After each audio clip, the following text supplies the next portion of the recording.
today's FYI program. Gary DeLacy sent along a right-hand man here, Wes Golden. I've, of course, visited with Wes many times on the River City Sports Review with Cross Country.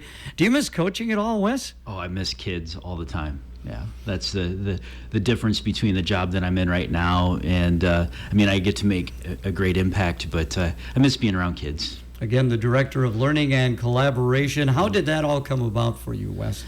Well, about 6 or 7 years ago, when the superintendent and that current Director of Learning and Collaboration decided to retire, I was encouraged by many of my peers to apply, and I did, and Gary was kind enough to put trust in me and hire me. So what are some of the responsibilities that you have? Yeah, so I'm responsible for curriculum and instruction.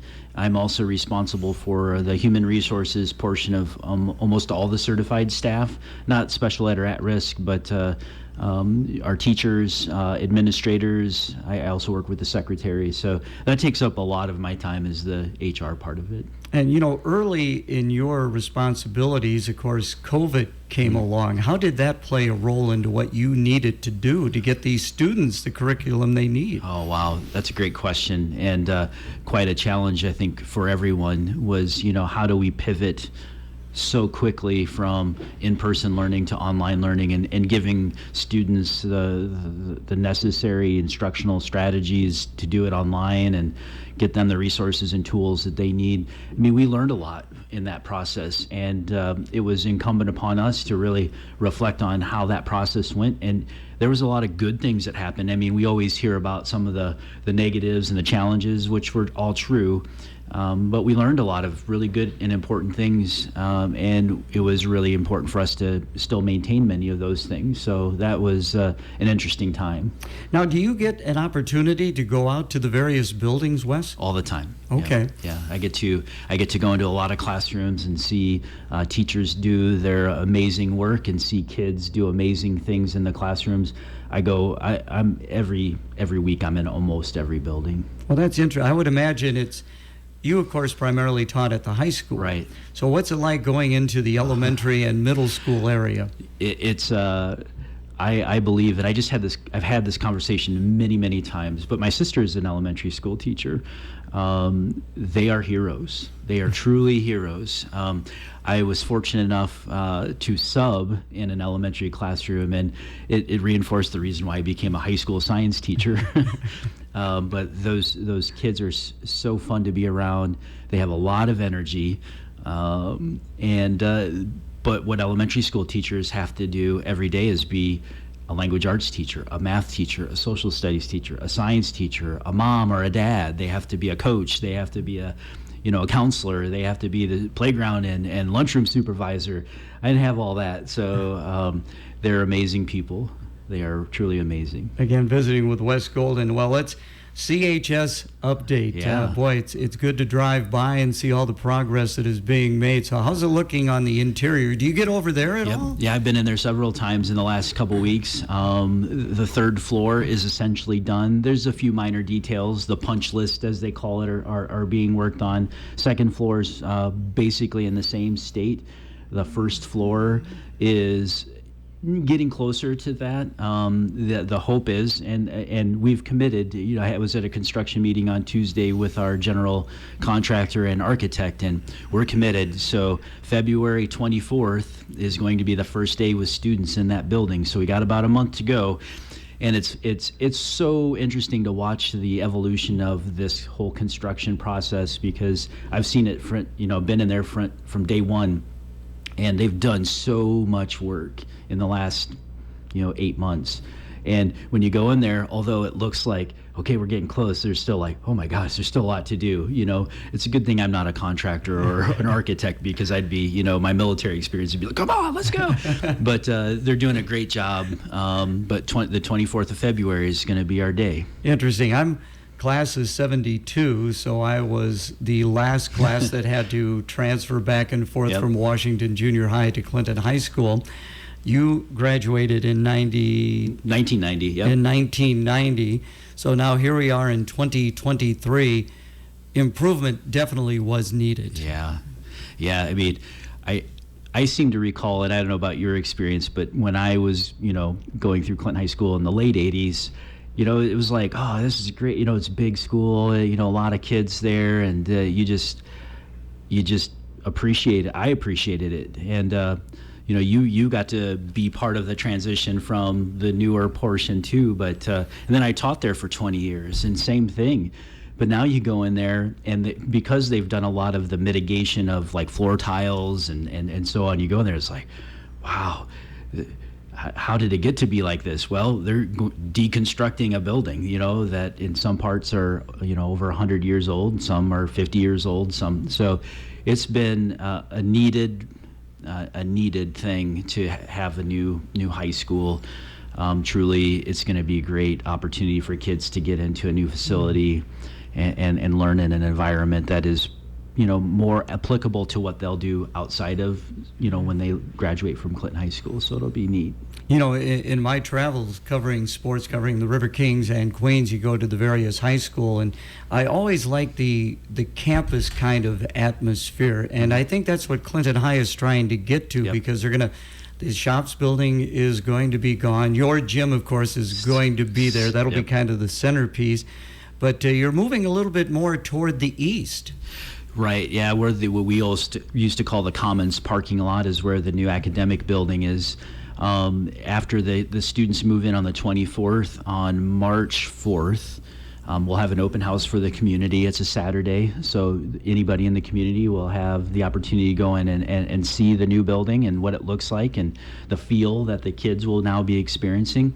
Once that happens, then really the older, what I would say the 1919 building will or the back part will come down. The S wing will stay there though, because that's where the shops buildings are right now. But they'll deconstruct and demolish that back side of the central part of the campus. The front end will still stay, so the theater will stay for now, because we still need to have a theater. But that back portion, where I taught, will be gone. Then they'll build that new portion of the building in the back there, where it'll be a new theater.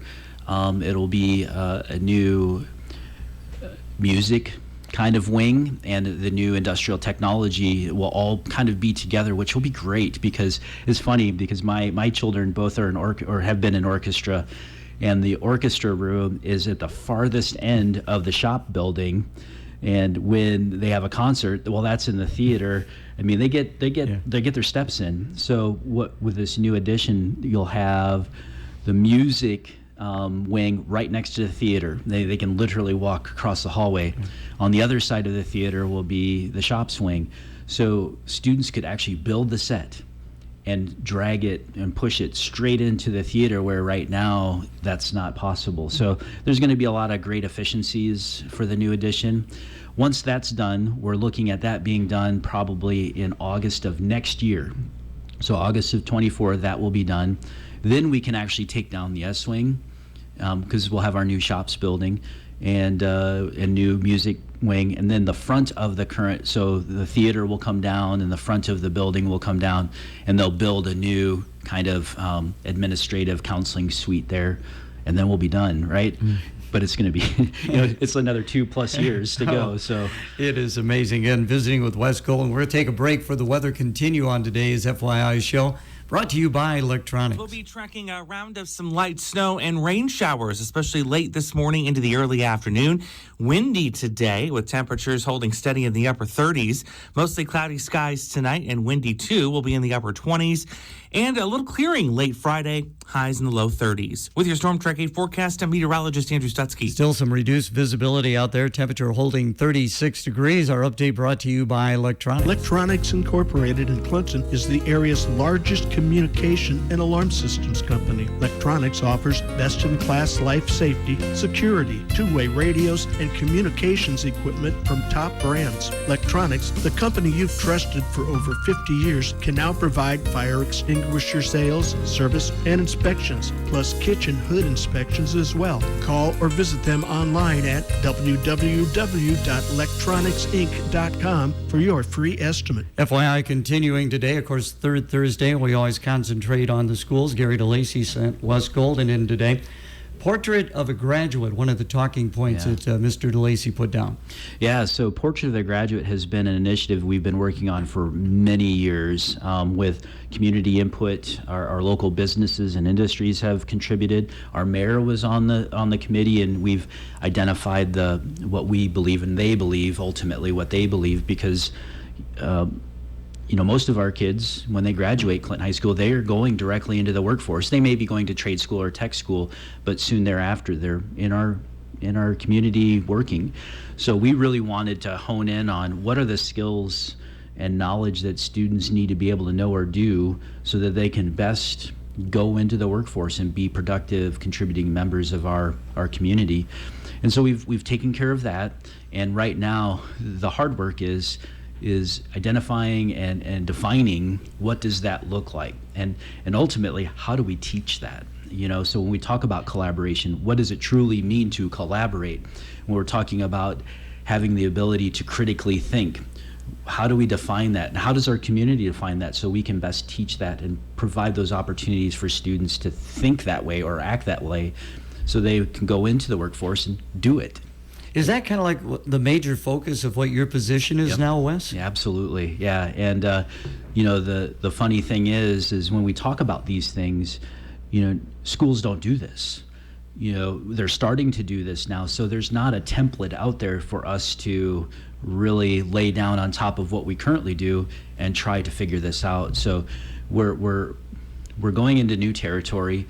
I always tell people we're going to make mistakes, we're going to learn from it, we're going to do better next time, and ultimately, I always say this isn't really about our kids because they're going to do whatever we ask them to do. They're going to learn what we teach them. It's going to be about adult behaviors. It's going to be about us, owning it, believing in it, trying it, messing it up a little bit, making some mistakes, learning from it, and doing better next time. So teachers tend to want to be, perfect. And, when we talk about collaboration, we may not always be perfect, and we'll get there. Portrait of a Graduate, so it lends me to believe it's more toward the high school student, correct? Yeah. For right now, so ultimately it'll be a K-12 curriculum, or Okay. I like to call it 12K. We're going to start at the 12th grade, and we'll work our way back. Eventually, once we have everything defined at the high school level, we'll create what's called a portrait of an 8th grader. So they're going to have a portrait of what it looks like to be an 8th grader, and what are the skills, dispositions, and knowledge that they need to have in order to go into high school so they can do those things. Once we get that middle school piece done, then we'll go to the elementary and we'll do a portrait of a 5th grader. So this is going to be an undertaking that will take probably 3 to 5 years.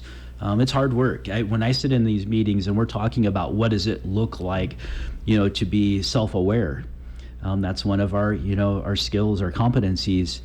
That's hard because everybody has a different expectation or belief or understanding of what that means. So there's a lot of interesting but well thought through conversations that happen when we go through this. Again, visiting with Wes Gold, I kind of had an idea what I wanted to do when I was in junior high school. When did it occur to you that this is what you wanted to do? Well, funny thing was when I was in college, I was a physics major, and I thought I was going to go be an engineer, design instruments. I really love music, and I thought, but I was about my junior year in college. Okay. I became a teacher's assistant at the University of Northern Iowa, and so I was responsible for teaching physics labs. And what I found is that students would come to me for help versus the professor who had the PhD in physics. And here I'm a guy who's trying to get his degree in physics. And I found it really satisfying to help people. And so I decided to take a few classes. I did. I picked up my teaching certification along the way, and here we are. You, of course, went to college. There are some students who college may not be in their future, but what Clinton Community College has done with that new building, how important is that? Oh, it's one of the key cogs in this whole process. So we developed this Portrait of a Graduate. We're going to, help students understand and see those dispositions, skills, and competencies to go into the workforce. But there's still more to do, and Clinton Community College is a key component to that. And our whole, regional center there, taking what kids have learned at Clinton High School and taking it a little bit further, or concurrently, a lot of our students who are at Clinton High School will be participating in that center at the same time. So the hope is that we can help them fulfill their dream of whatever it is they want to do sooner rather than later. Like me, it took me, I didn't start working until 4 or 5 years after high school, where some of these students will be able to come out of high school right away and be able to enter the workforce in some of those skilled trades. And there is a need for those people in those skilled trades. 100%, absolutely. It's interesting to watch some of these students who are taking welding classes at Clinton High School. Then they enter, while in high school, an apprenticeship training program, and they graduate and have a job that makes way more than I ever did my first year out of, first 10 years out of, college. So it's a great opportunity for not only the kids in their learning, but it's also a great opportunity for our community. And, you and I both growing up in Clinton, and of course I grew up, I went to Clinton Corn over the summers while I was in college. Nestle Purina is doing great things here in the community. So there is that opportunity in Clinton. Yeah, absolutely. And we talk to our local businesses and industries all the time, asking them, what is it that we can do to better prepare our students so they can enter your business or industry right away, so that you don't have to teach them these things that, I give Gary a hard time, because Gary was a math teacher, right? And I'm like, when's the last time you've used the quadratic formula, right? Isn't it more important that we teach these skills? We'll use the quadratic formula as the vehicle, but really at the end of the day, I have not used it. I don't know about you, Gary, maybe you have. No, I don't think so. But now, we talked earlier in the program about how you get the opportunity to go out to the various buildings. Mm-hmm. Do you get the opportunity to speak to some of these business leaders in the community, Wes? Yeah, you bet. No, I've presented to Rotary and some other local organizations. It sure feels that they're exceptionally supportive of what we're doing. I really appreciate that, because ultimately we are here to support our community and the needs of our local businesses and industries, because we know mostly our kids will go into work for them. Appreciate you coming in today.